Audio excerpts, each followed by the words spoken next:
All right, in this video we're going to talk about one of my favorite topics, keyboard shortcuts. So before we get started, I'm going to show you kind of a cheat sheet that you can utilize in case you get lost or you say, well, I don't remember what that keyboard shortcut is or that kind of thing. Remember, you always have a reference of Photoshop itself. They will give you a guide and kind of show you exactly what you need to know on that. So if I expand this out and I will bring it up, down and around, okay, you can see right here we have kind of the legend or the key for the keyboard shortcuts for our tools, okay. You can clear the tools, you can restore. If I click here, I can change the keyboard shortcut to whatever I want it to be, and I'm going to keep it the default. But you can really get wild with this. And one idea that I could give you is you could change every single one of these keyboard shortcuts to whatever you want. One idea would be do the alphabet. So A, B, C, D. Let's try that. Let's do that once. So let's do A, we'll do B, we'll do C, we'll do D. Oh, D is already taken. Where's D? What? Where's D? I don't think it's taken, is it? A is taken too. How come they let me do that? Come on, man. Let's clear the tools. Okay, so we can bring this over, bring that over, and we're going to group these together.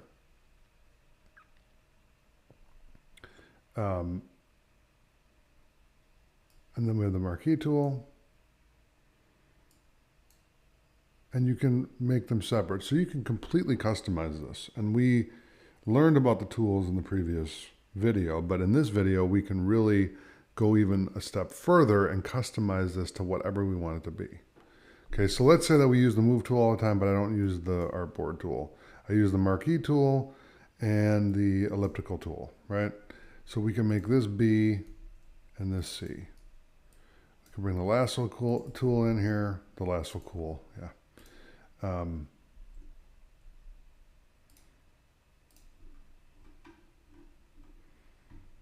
Okay, but where's the...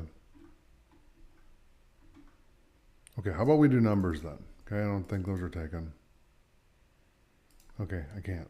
All right, so they're messing up my game here, but here's the point.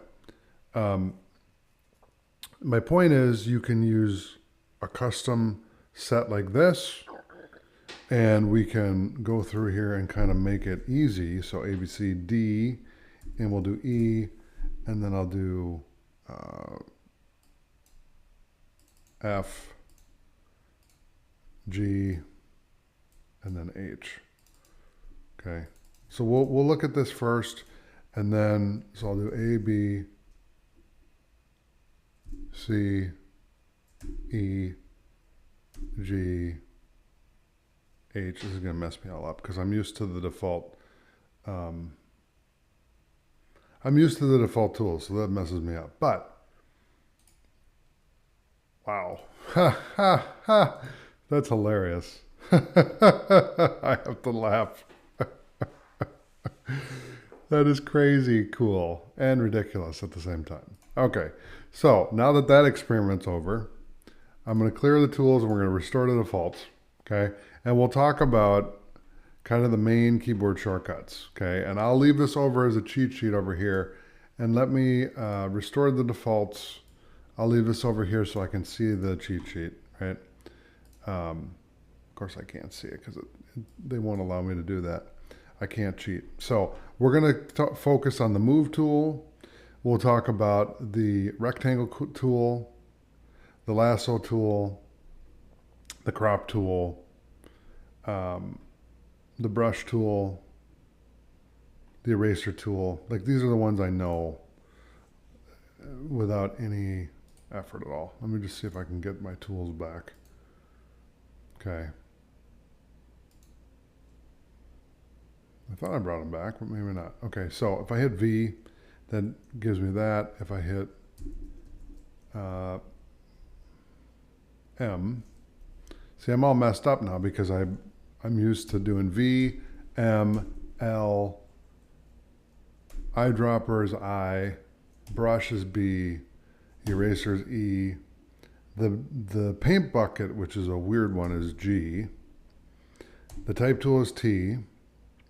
The hand tool is H. The zoom tool is Z. Okay, so we have Z, H, T, P for the pen tool, I for the eyedropper, G for the paint bucket, which is backwards, eraser, brush, wait, which one was this? Clone stamp tool. I would think that'd be the spot healing brush, but again, this is why you need to customize this to what you need, because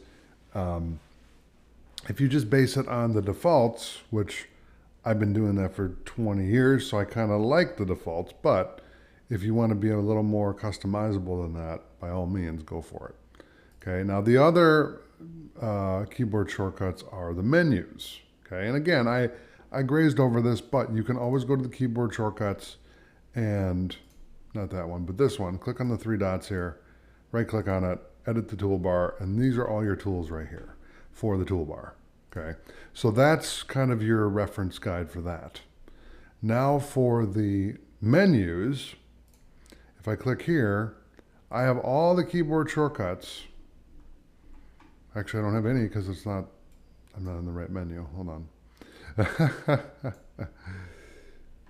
Ignore what I'm saying. Hold on. Let's see here. Okay, here's the keyboard shortcuts. So I was on the menus, and this is the shortcuts for it. And this is just the menus where you can customize this entire application to whatever you want it to be. So you can hide menus, you can show menus, and I call them sub-menus. So this is a main menu, and then this is a sub-menu, okay? You can turn all these on and off. You can change the color, okay? So we literally can go in and customize this application to whatever we want it to be. Adobe has given you that creative freedom to really customize this to your liking, okay? So with the keyboard shortcuts, for the Photoshop menu, which is right here, for general, we do Command K. We can hide Photoshop, Control, Command H, and Option, Command H to hide others. Okay, that's just one example. And you can customize every single menu and submenu in Photoshop. You can give it a shortcut. So I can make an entire course just on customizing Photoshop, literally. I could talk about this for hours because the possibilities are endless, okay? So I encourage you to have fun with this and investigate on your own above and beyond what I show you. But you can see undo, redo, fade, cut, copy, paste. These are three commands I always use a lot, way a lot. Then we have image. There's not a lot of keyboard shortcuts on this one, but again, you can customize this to however you want. Layers, Shift Command N, I use that all the time. Another one that I should make a command for is merge, because I do that a lot. Let's see if it's on here.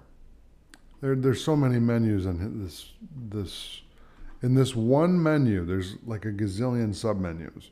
So to go through all this, again, it takes a lot of time to do that. Then we have type, and there's a lot of options here too. So like I said, this is why Photoshop is a Swiss Army knife for digital creators, because it has every imaginable option you can imagine to do whatever you need to do for your digital work, okay? To make really high-end products and cool stuff. So select, you have Command A, Command D, Shift Command D, but now with the AI, with the little menu at the bottom here. So I noticed one thing. I'm going to cancel because there's a point to my thing here. When I select this, okay, they have this little bar down here. Okay, now if I select this, they have like this little bar down here. I don't know what they call this thing. I've never seen this before. This is a new feature for 2023 because I've never seen this before that. It's like a little sub menu or a little, a menu bar. I guess you could call it like a floating menu bar. And I think it's valuable because it gives you kind of a quick tool to fix stuff quickly. And it targets whatever your content is. So it's obviously integrated with AI. So very cool. Okay, so let's go back to we're gonna go back to edit and we'll go back to keyboard shortcuts. And let's scroll down here to, I think I was on select, so let's do filter. So again, we can edit all of the filters and add a keyboard shortcut for every single one if we want. I would only do that if you use a certain filter a lot, then give it a keyboard shortcut, and then also make a document that gives you all the keyboard shortcuts so that you know what they are. Because there's only 26 keys on the board here. So it gets a little bit confusing when you have a lot of keyboard shortcuts. But if you keep it simple, it's not so bad, okay? Same thing with, well, that's where I just was, filters. See, I'm losing it. 3D, again, I'm not really a fan of doing 3D work in Photoshop, but it can be done, okay? View, this is, excuse me. This, again, the only thing I really use View for is the zoom tool and the tab and the letter F. Tab gets rid of all the panels, and F changes the screen mode. Okay, so that's really all you need. View for plugins is there's not really anything in the menu, so there's no keyboard shortcuts for that. Window, they do have some, but not a lot. And then help. So, and they don't have any keyboard shortcuts here. So there's not a lot of keyboard shortcuts for the menus, but there are some. And you can also do tools, you can do task spaces, and you can do panel menus. So I can grab the 3D panel, okay, and the actions panel. I can set a keyboard shortcut for a panel command.